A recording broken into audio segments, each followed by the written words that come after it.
you know, the word itself, it can be divided into, say, various parts. So when we say auto, okay, so auto means self, okay, then bio means life, and then graph, which is to do with writing. So what does an autobiography means? An autobiography simply is a kind of an account, okay, of a person.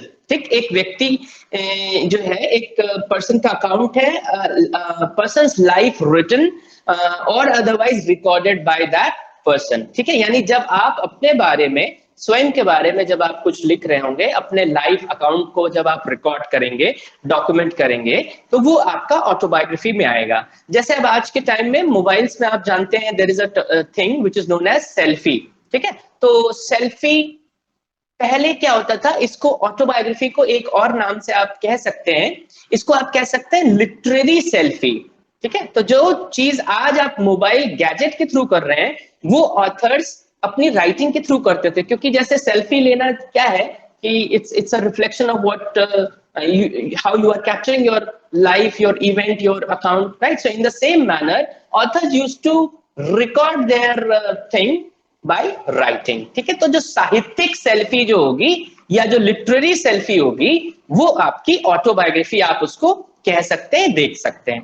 ठीक, तो ये बात एकदम clear हो गई कि जब व्यक्ति खुद अपने बारे में आत्मकथात्मक होगा। अच्छा, आत्मकथा एक पर्टिकुलर राइटिंग हो गई, और आत्मकथात्मक होना यानी ऑटोबायोग्राफिकल होना, ये बहुत सारी चीजों में ऑटोबायोग्राफिकल हो सकता है। जैसे सपोज हम आपको खत लिखें, ठीक है, एक लेटर आपको लिखते हैं, वो ऑटोबायोग्राफिकल हो सकता है। डायरी लिखें, स्पीच कोई बोले, और मेरा जो संस्मरण है, मेमोयर भी जो है, वो आत्मकथात्मक हो सकता है। तो कहने का मतलब ये एलिमेंट ऑफ ऑटोबायोग्राफी या ऑटोबायोग्राफिकल एलिमेंट, ये कई चीजों में आ सकता है। लेकिन आत्मकथा होना ये एक अलग चीज है, full fleshed body of literature है। और दूसरी चीजें आत्मकथात्मक हो, यानी उसमें वो शेड हो, वो आपका क्या कहते हैं, वो एलिमेंट हो, वो एक अलग चीज है। ठीक, तो अब आपको वर्ड से क्लियर है, ऑटो मतलब सेल्फ, बायो लाइफ, और graph which is to do with writing. ठीक, तो सबसे पहले ये अब आपको समझते हैं कि जब किसी के लाइफ के बारे में आपने लिखा या रिकॉर्ड किया बाय दैट पर्सन, तो दैट इज ऑटोबायोग्राफी, राइट। अब सबसे पहले ये जो वर्ड है वो यूज किसने किया, है ना, इस तरीके की चीजें डिटेल्स आपको इंपॉर्टेंट है। तो सबसे पहले it was first used by William Taylor. William Taylor आपके एक ऑथर है, उन्होंने यूज किया 1797 में। Clear? William Taylor uses this particular or has or rather the word autobiography was first used by William Taylor in 1797. Okay? अपने English periodical में किया था, उस पीरियोडिकल का नाम था the monthly review. Okay, so the monthly review उन्होंने एक पीरियोडिकल था, इंग्लिश पीरियोडिकल, वहां पे विलियम टेलर ने 1797 में पहली बार ये जो शब्द ऑटोबायोग्राफी यूज किया। एक ये चीज हो गई।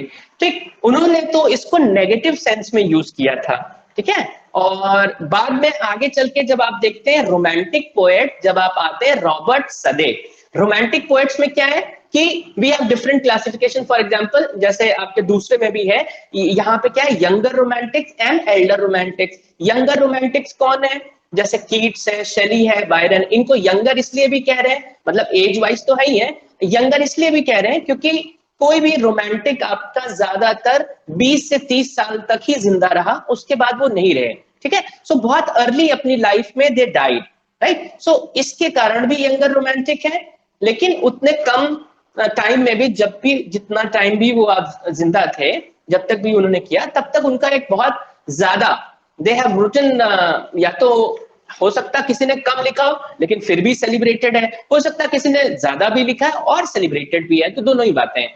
मतलब कम लिखकर भी ज्यादा कामयाब है और ज्यादा लिखकर भी ज्यादा कामयाब है, तो यंगर रोमांटिक्स में आपको ये चीज दिखेगी। उसके बाद फिर है आपका जिसे कहते हैं एल्डर रोमांटिक्स। तो एल्डर रोमांटिक्स में दो लोग खास तौर पे, जिसमें आप आगे एस.टी. कोलरिज और विलियम वर्ड्सवर्थ। ठीक, विलियम वर्ड्सवर्थ का नाम आप जानते हैं, एस.टी. कोलरिज हो सकता है आपने the rhyme of the ancient mariner अपने स्कूल टाइम में पढ़ा हो। तो एस.टी. कोलरिज यानी सैमुअल टेलर कोलरिज, और विलियम वर्ड्सवर्थ, ये बड़े पोएट्स हैं। उसी तरीके से बड़े मतलब एल्डर रोमांटिक्स हैं। उसी हिसाब से there is a person Robert Southey, ठीक है। तो रॉबर्ट सदी जो है, रॉबर्ट सदी भी है, तो रॉबर्ट सदी ने इस पर्टिकुलर वर्ड का आपको एक मॉडर्न सेंस दिया, ऑटोबायोग्राफी को एक मॉडर्न सेंस दिया 1809 में, 1809 में इन्होंने इसी शब्द को एक नया मॉडर्न सेंस इसको लेंड किया। लेकिन जहां तक बात आती है, क्योंकि ऑटोबायोग्राफी यानी जब सेल्फ की बात आ रही है तो डेफिनेटली कैसे शब्द, जैसे आई, ठीक। तो ये जो फर्स्ट पर्सन जो प्रोनाउन है या जो फर्स्ट पर्सन ऑटोबायोग्राफिकल राइटिंग है, इसकी ओरिजिन कब हुई? इसकी ओरिजिन आपकी एंशिएंट टाइम से है, ठीक है, एंशिएंट टाइम से है। और ये हमेशा से ही एक मोड ऑफ सेल्फ एक्सप्रेशन रहा है, क्लियर। तो ये ऑटोबायोग्राफी की आपकी मैंने रूट्स की बात करी, या ये टर्म मतलब सबसे पहले किसने यूज किया, या मॉडर्न सेंस में पार्लांस में कैसे आता है, ये सब सारी चीजों को मैंने अभी आपको डिटेल किया, क्लियर। अब बात, अब चलिए, someone wants to enter Excel. हाँ, अब अच्छा, पहले के जमाने में एक और शब्द यूज किया जाता था जो कहलाता था एपोलॉजिया। हाँ, एपीओ, जैसे एपोलॉजी एक बॉडी ऑफ राइटिंग थी, तो अब एपोलॉजिया, हाँ, एपोलॉजिया, सो APOLOGIA, ठीक। जिसका पर्पस क्या होता था, अपने लाइफ के बारे में आप लिखें ऐसे जैसे कि एक वो उदाहरण हो, एक तरीके का एग्जाम्पलम हो, या जब आप कोशिश कर रहे हैं that you are able to, और rather you are trying to justify, give a kind of a justification, clear, of some sort about one's life and actions. यानी जब आप अपने लाइफ को कुछ यूं इस तरीके से प्रेजेंट कर रहे हैं कि वो एक तरीके का एक एग्जाम्पलम हो, या फिर ये भी हो सकता है कि when you are trying to give a justification of some sort about one's life and action. तो पहले एक वर्ड यूज होता था इसी चीज के लिए, वो क्या है, APOLOGIA, एपोलॉजिया, ठीक। ये आपका वर्ड हो गया। सो हालांकि इसका मतलब कभी भी ये नहीं था कि इट वॉज मेंट टू कचरा निकाल, the famous song, wait for a while, या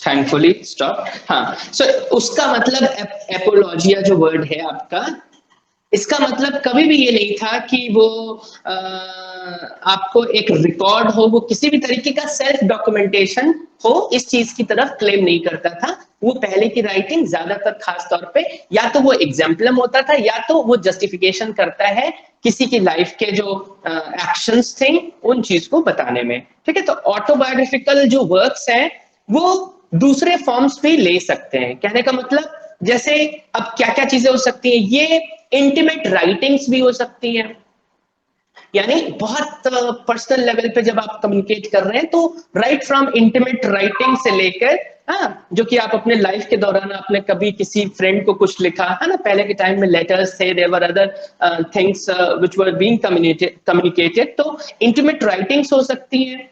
और जैसे ऑटोबायोग्राफी का खास चीज क्या है कि which is meant for publication, लेकिन बहुत सारी चीज, जैसे आप डायरी लिखते हैं, लेटर्स लिखते हैं, है ना, मेमोयर्स लिखते हैं, तो कोई जरूरी नहीं है कि वो पब्लिश ही कराएं, ठीक। तो एक बड़ा डिफरेंस, यानी ये चीजें एक ऑटोबायोग्राफी में और ऑटोबायोग्राफिकल जो फॉर्म्स और हो गया, जैसे लेटर्स, डायरी, स्पीचेस और ये सारे, है ना, जर्नल्स भी है, मेमोयर्स है, उसके बाद में रेमिनिसेंसेस भी होती है कि जब आप अपना उसको रिकॉर्ड कर रहे हैं। तो ऑटोबायोग्राफी जहां पे हम देख सकते हैं फुल फ्लैश्ड एक बुक लेंथ हो सकती है, वहीं पे ये जो दूसरे फॉर्म्स हैं, पहली बात तो रिलेटिवली शॉर्ट होंगे, है ना, और वो जो पब्लिकेशन के लिए सोचेंगे, है ना, फुल फ्लैश ऑटोबायोग्राफी अगर है, फुल फ्लैश किताब है, ऑटोबायोग्राफी है, तो वो आप पब्लिकेशन के लिए सोचेंगे। लेकिन अगर आपके यूं ही कोई कुछ लेटर्स या कुछ इस तरीके से है, जब तक वो एंथोलॉजी फॉर्म में नहीं आ पाएंगे, तब तक वो पब्लिकेशन का फॉर्म नहीं ले सकेंगे, राइट। तो एक आपको ये चीज हो गई। ठीक, तो ये बात आप एकदम क्लियर कट समझिए कि ऑटोबायोग्राफी होना मतलब दो चीजें, जैसे कि पहली बात तो व्हाई समवन कॉलिंग,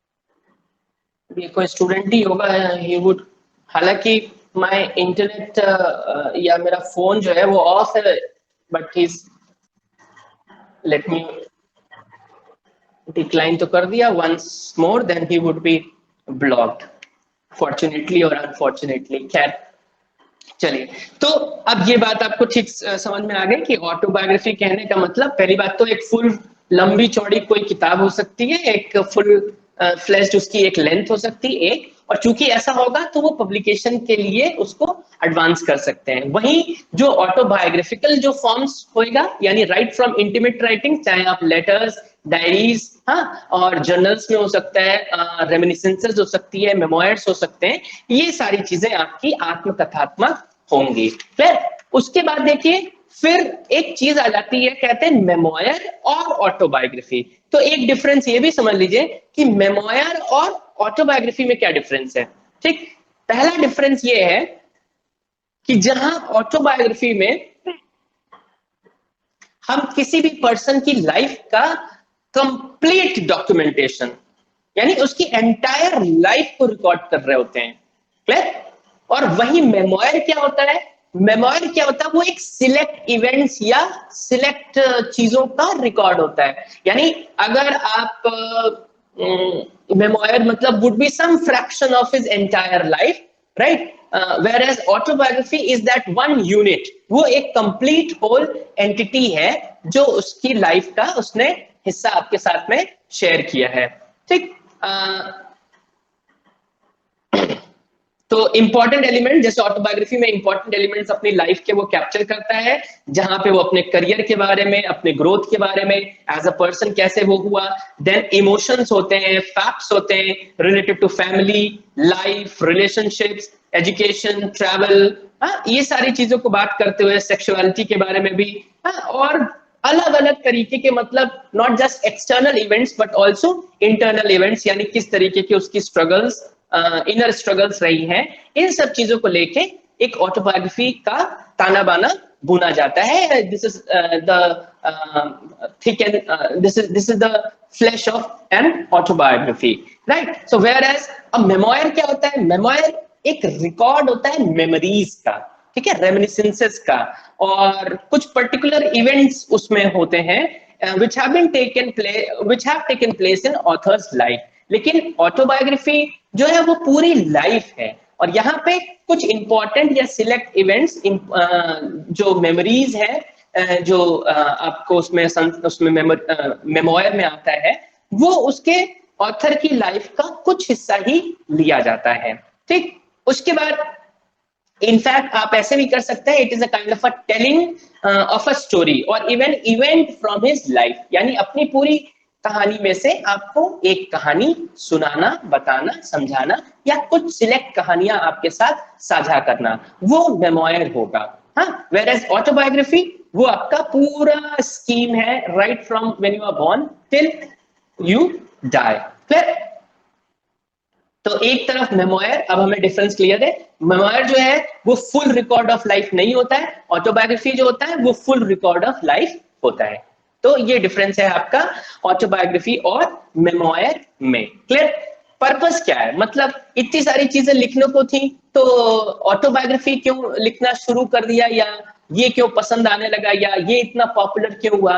ठीक है, तो हर चीज का एक रीजन होता है। तो जैसे ऑटोबायोग्राफी क्यों लिखा गया? ऑटोबायोग्राफी देखिए आपका इसलिए लिखा गया क्योंकि इसमें आप डायरेक्टली अपने रीडर के साथ कनेक्ट कर सकते हैं। ओके, वहां पे जो है आपको बीच में कुछ और नहीं, मतलब you are directly talking to your readers. ठीक, एक चीज आपकी इंपॉर्टेंट बात ये है कि that you speak directly to your readers या फिर उनके डिसेंडेंट्स, कहने का मतलब आगे आने वाले और भी जो लोग हैं। फंक्शन क्या है ऑटोबायोग्राफी का?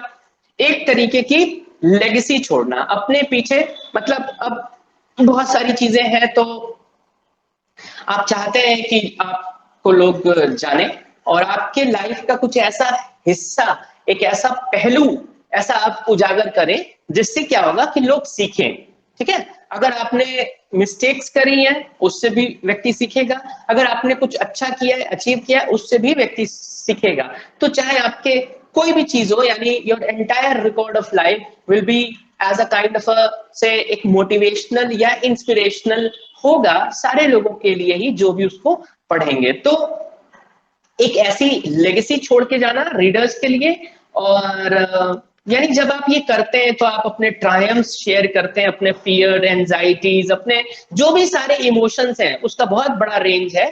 आप अपने इमोशंस का रेंज सोच सकते हैं, तो उसमें आप ये सब सारी चीजें, अपनी जीत, अपनी हार, अपने डर, अपने शंका, अपने डाउट्स, अपने है ना ट्राइफल्स, छोटे मोटे झगड़े, लड़ाई, ये सारा कुछ आप उसमें शेयर करते हैं। और हाँ, वो आप देख सकते हैं क्या नहीं करना है या करना है या कैसे, वो एक अलग बात है। लेकिन ज्यादातर जब आप ये ऐसा करते हैं तो उससे लोग लेसन लेते हैं, उससे लोग सीखते हैं। और रीडर को मतलब reader is able to relate with you and he also feels motivated फिर by stories which are very inspirational in content, and they have been provided by you. Okay, फिर लाइफ स्टोरीज के होने के नाते वो एक जो गैप होता था ऑथर और रीडर के बीच में, जैसे अगर हमें आपके बारे में और पता होने लगे, for example as a student if you get to know more and more, sorry for the interruption, गाड़ी वाला आया कचरा निकाल, my God.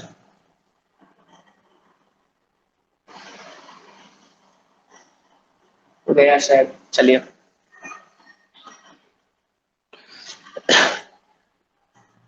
So as I said, Shikhar, I cannot put it down on YouTube by saying कि भैया एक तो गाड़ी वाला आया कचरा निकाल, तो all of this will not be very appropriate. So चलिए खैर, इसीलिए मैंने इसको आज, हाँ, तो चूंकि एक तरीके का जो ब्रिज होगा, यानी लोगों के बीच में, जो रीडर और ऑथर के बीच में जो गैप होता था, वो यहाँ से एक बेहतर कनेक्ट होगा, है ना। जो भी चाहे डिफरेंट एज का हो, बैकग्राउंड का हो, तो ये जो कनेक्शन चाहे ओल्ड और न्यू जनरेशंस के बीच में भी जो एक कनेक्शन बैठेगा, क्योंकि उसने क्या कहा कि मैं ऐसा लिखूं, मतलब directly relate to their readers and their descendants, कहने का मतलब उनके बाद भी आने वाले जो और लोग होंगे या हो सकते हैं, right. So it is also kind of अ जो डिवाइड है या जो गैप है between the old and the new generation, उसमें भी कहीं ना कहीं ब्रिज करने में हेल्पफुल है। Okay, so this is the purpose of autobiography, कि ऑटोबायोग्राफी लिखने से हमको क्या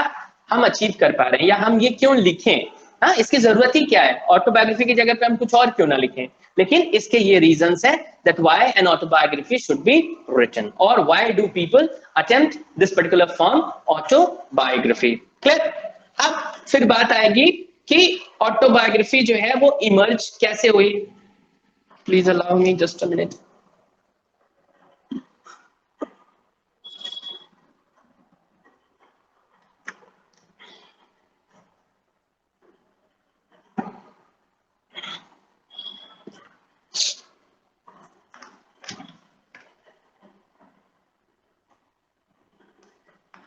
तो अब ये थोड़ा हिस्टोरिकल एस्टिमेट है, काफी और चीजें इसमें डिटेल्स आएंगी, तो उसको बस ऐसे एज अ पासिंग रेफरेंस सुन लीजिए, आपके लिए जरूरी है, क्योंकि फैक्ट्स एंड फिगर्स इंपॉर्टेंट है। और दूसरा ये कि रिकॉर्डिंग में रहेगा तो आप उसको सुन के लिख भी सकते हैं, तो ऐसा कुछ आपका छूट नहीं जा रहा है। Here I can try to be quick. अभी आपको समझाना था तो ये चीजें हो गई धीरे मॉडल में। अभी थोड़ा हिस्ट्री वाला पार्ट है, तो उसमें सिलेक्टिव थोड़ा आपको बताता चलूं मैं। तो ऑटोबायोग्राफिकल लिटरेचर के बहुत सारे एग्जांपल्स हैं। अगर आप देखें तो मिडिल एजेस में अगर जाए तो सेकेंड सेंचुरी बीसीई की बात करें, सेकेंड सेंचुरी बीसीई, राइट। तो यहाँ पे एक चाइनीज क्लासिकल हिस्टोरियन है सीमा कियान, ठीक है। सीमा, सीमा जैसे हमारे यहाँ होती है, तो SEE नहीं होके SI, यहाँ अलग है, चाइनीज सीमा है ना, तो दिस इज सीमा। और फिर है कियान, QUIAN,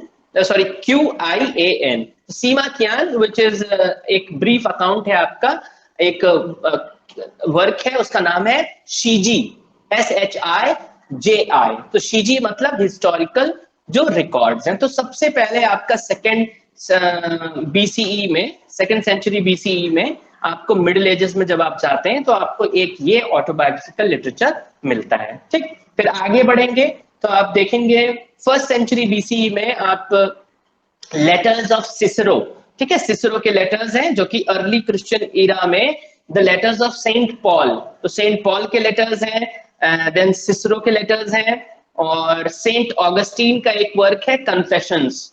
ठीक, तो कन्फेशंस है। उसके बाद में फिर यूरोप में आया धीरे धीरे करके ड्यूरिंग द रेनेसां पीरियड। फिर एक सबसे पहले आपका एग्जांपल है इंग्लैंड में, which is by Marjorie Kempe, Marjorie Kempe, MARGERY Kempe, KEMPE। सो एक रिलीजियस मिस्टिक थे नॉर्फॉक में, ओके, नॉर्फॉक उनका एक जगह है, और ये केम्पे जो है वो शी है। ठीक, और इन्होंने एक अकाउंट अपना यहाँ पे लिखा, एक ऑटोबायोग्राफिकल, जिसमें उनकी पर्सनैलिटी निकल के आ रही थी। फिर उसके बाद देखिए जो पहला फुल स्केल अगर ऑटोबायोग्राफी जो कई जनरेशन बाद अगर लिखा गया, तो this was by a humanist which was named as Enea Silvio Piccolomini. ठीक है, Enea Silvio Piccolomini, Piccolomini is PICCOLOMINI। Okay, और इनको पोप बनना था। ठीक है, पोप इनको बनना था 1458, वहां पे पायस सेकंड एक नाम है। फिर एक वर्क है जो आया कॉमेंटारी, तो कॉमेंटारी मतलब कॉमेंट्री जो है वो कॉमेंटारी, और वो सीजर पायस सेकंड के इमिटेशन में था। ठीक, और फिर उन्होंने कुछ 11 किताबें लिखी, तो वो सारी जो 12th फ्रैगमेंट भी था वो भी कुछ तो उसमें उनकी एंटायर लाइफ के बारे में था। बट आप बस सिर्फ मोटा मोटी जानिए, और यानी कौन से लोग हैं और कौन से वर्क्स हैं। उसके बाद एक इटालियन फिजिशियन एस्ट्रोलॉजर था गिरोनीमो कार्डानो। ठीक है, गिरोनीमो कार्डानो, ये एक इटालियन, एक मैं आपको हिंट दे दूं क्योंकि बहुत सारे लोगों ने शेक्सपियर के प्लेस भी पढ़े होंगे, those of you are from ISC and ICSC, तो शेक्सपियर का प्ले आपने पढ़ा होगा या यहाँ पे अभी आप पढ़ रहे हैं। देखिए जब इटालियन नाम आते हैं, है ना, तो इटालियन नाम में जैसे इस तरीके के कैरेक्टर्स में जो होगा उनका एंड वाला नाम लगभग ओ से, जैसे एंटोनियो, है ना, इस तरीके के नाम ज्यादा आते हैं जहां पे एंडिंग्स जो एंडिंग जो होती है वो ओ से हो रही होती है।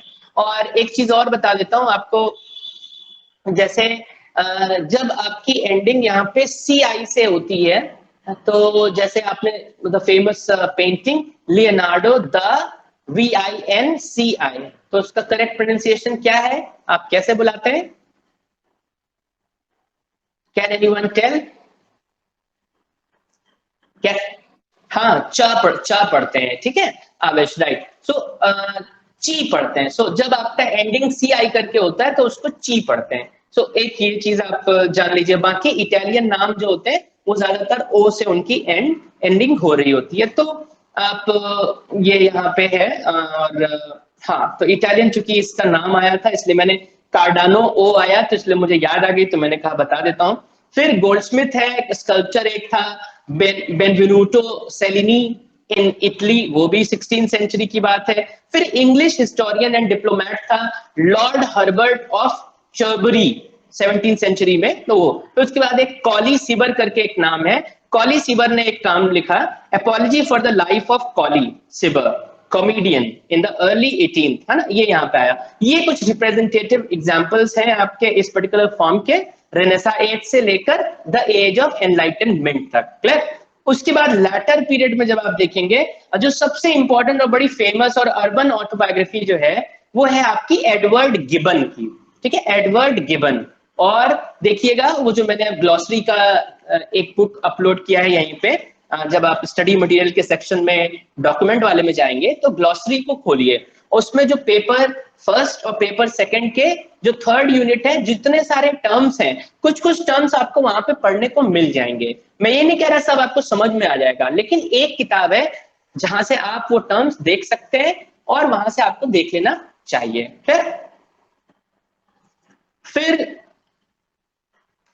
आप एडवर्ड गिबन आया नाम आपका, उसके बाद में फिर एक है बेंजामिन फ्रैंकलिन, ओके, उन्होंने, और यहाँ पे एक वर्क है द कन्फेशंस ऑफ जीन जाक रूसो, है ना, फ्रेंच नाम है तो थोड़ा सा नेशनलाइज रहता है। इन्होंने ऑटोबायोग्राफिकल एक्सप्लोरेशंस अपनी पोएट्री में किया। फिर आगे चल के दूसरे जो राइटर्स थे उन्होंने भी लिखा, जैसे विलियम वर्ड्सवर्थ का एक वर्क है प्रिल्यूड, उसमें है। लॉर्ड बायरन ने लिखा है चाइल्ड हैरल्ड, उसमें है। उसमें जैसे एक वर्ड आपको बताता हूं, जब आप एपिक पढ़ेंगे, जैसे आप रामायण महाभारत देखते हैं तो उसमें आप जानते हैं कि कांड है, जैसे बाल कांड, अयोध्या कांड, अरण्य कांड, है ना, किष्किंधा कांड। तो कांड जो होते हैं, जो एपिक का जो स्ट्रक्चर होता है, उसको आप अंग्रेजी में वो चीज कहलाती है कैंटो, CANTO, ठीक है। कैंट आप जानते हैं, ओ लगा दीजिए, कैंटो हो गया। तो कैंटो जो होगा मानी कांड, कहने का मतलब वो जब जैसे स्पेंसर का आप द फेरी क्वीन करेंगे, या कोई भी जैसे पैराडाइज लॉस्ट करते हैं, वो तो खैर पोयम है ना, जो एपिक अगर आप कर रहे होंगे कोई भी एपिक, तो उसमें कैंटोज होते हैं, ठीक। तो ये बस आप एक छोटा सा वोकैबुलरी आप ध्यान में रखें कि जो कांड होगा, हिंदी वाला जो हम लोग का एपिक यानी महाकाव्य में जो कांड होता है, वो हमारे अंग्रेजी में एपिक में कैंटो होता है। क्लियर? अच्छा, फिर आप देखिए तो कैंटो थर्ड और कैंटो फोर की बात है, बायरन के चाइल्ड हैरल्ड की।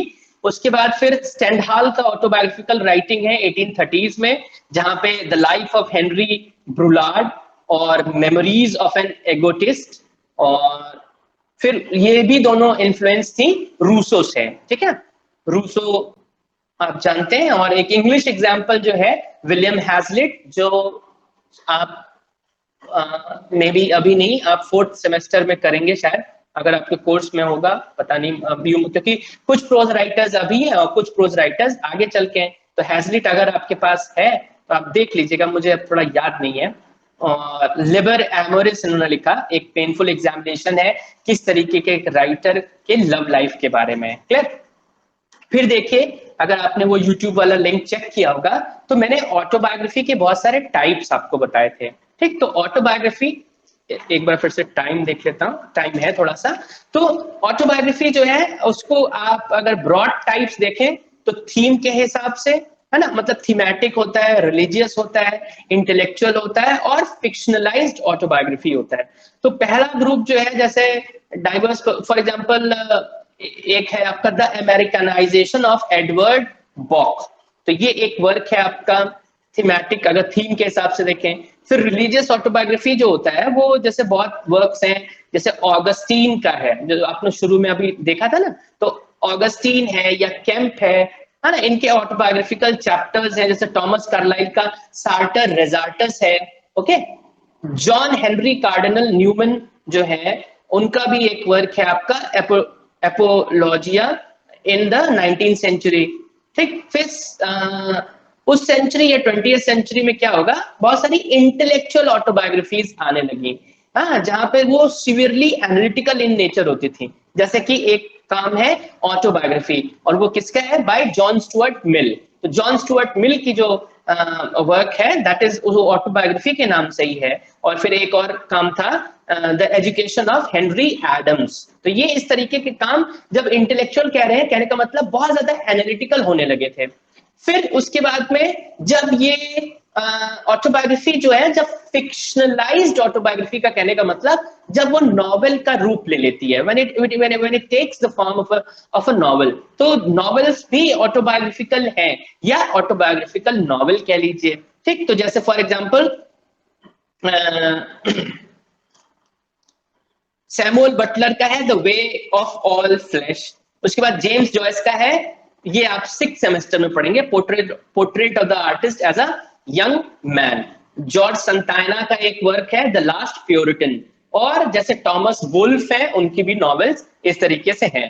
तो ज्यादातर आप इन सब सारी चीजों में देख सकते हैं, लेकिन ये कोई भी एकदम प्योरली एक ही फॉर्म के जैसा नहीं होगा कि आप कहने की इंटेलेक्चुअलाइज तो मतलब इंटेलेक्चुअल या फिक्शनल ही ऑटोबायोग्राफी होगा, या फिक्शनलाइज्ड ही, क्योंकि ये सारी चीजें ब्रॉड, मतलब एक से ओवरलैपिंग कैटेगरीज भी हैं, ठीक है। ओवरलैपिंग कैटेगरीज हैं और एक दूसरे का कुछ ना कुछ यूज भी कर लेते हैं, तो वो भी बात यहाँ पे है। फिर देखिए एक और क्लासिफिकेशन है आपका कि spiritual autobiography, political, intellectual, artistic, feminist and ethnic, आपको शायद मैंने लिखा था एथनिक एंड फेमिनिस्ट ऑटोबायोग्राफी। ठीक है, तो ये एग्जांपल्स भी हैं आपके यहाँ पे। एग्जांपल्स आपको बता देता हूं। तो अब जैसे स्पिरिचुअल ऑटोबायोग्राफी में क्या होता है कि एक ऑथर का जो स्ट्रगल है या उसकी जर्नी जो टुवर्ड्स गॉड है, which is followed by a kind of a conversion, कि बाद में चल के वो कन्वर्ट हो जाता है या रिलीजियस कन्वर्जन होता है, और it is also often interrupted by moments of regression. उसके बीच में भी बहुत सारी चीजें होती रहती हैं। तो ऑथर जब अपनी लाइफ को, मतलब हिज और हर, कोई भी हो सकता है, अपने उसको डेमोन्स्ट्रेशन को जब एक डिवाइन इंटेंशन को देना चाहता है through encounters with the divine, ठीक, सो वो एक एग्जांपल ले ले या वो एक आपका फॉर्म ले लेती है स्पिरिचुअल ऑटोबायोग्राफी का। जैसे कि ऑगस्टीन के कन्फेशंस जो उन्होंने लिखे थे वो इस नेचर का था, स्पिरिचुअल ऑटोबायोग्राफी। अब जैसे महात्मा गांधी का जो वर्क है ऑटोबायोग्राफी, आप उसका नाम जानते हैं, एन ऑटोबायोग्राफी, या फिर माय एक्सपेरिमेंट्स विद ट्रूथ, वो है। पॉलिटिकल ऑटोबायोग्राफी में मैल्कम एक्स है, एंड तो किताब का नाम है autobiography of Malcolm X by Malcolm X and Alex Haley. ठीक है, एलेक्स हेली। इंटेलेक्चुअल में बर्ट्रांड रसल का my intellectual development, John Paul Sartre का एक वर्क है, फ्रेंच है, तो ले मॉथ्स करके। आर्टिस्टिक ऑटोबायोग्राफी जो है वो भी है आपका आर्टिस्टिक ऑटोबायोग्राफी, जहां पे आर्टिस्ट हैं एक बेनवेनुतो सेलिनी, है ना, जो इटालियन नाम आपको लिया था, उनका काम है the life of Benvenuto Cellini, which is written by himself of course. ठीक, वर्जीनिया वुल्फ है, वर्जीनिया वुल्फ का बड़ा प्यारा सा नाम है, वो जरूर याद रखिएगा क्योंकि वो आगे भी आप पढ़ेंगे और याद भी होना चाहिए। वर्जीनिया वुल्फ का नाम है मोमेंट्स ऑफ बीइंग। ठीक है, ये उनकी ऑटोबायोग्राफी का नाम है। तो ये आपका आता है आर्टिस्टिक ऑटोबायोग्राफी में। क्लियर। फिर एथनिक ऑटोबायोग्राफी, जैसे एक है dust tracks on a road by जोरा नील हर्स्टन, जोरा नील हर्स्टन भी है आपके ऑथर। और फेमिनिस्ट ऑटोबायोग्राफी में एक एग्जांपल है the prime of life, which is in 1960।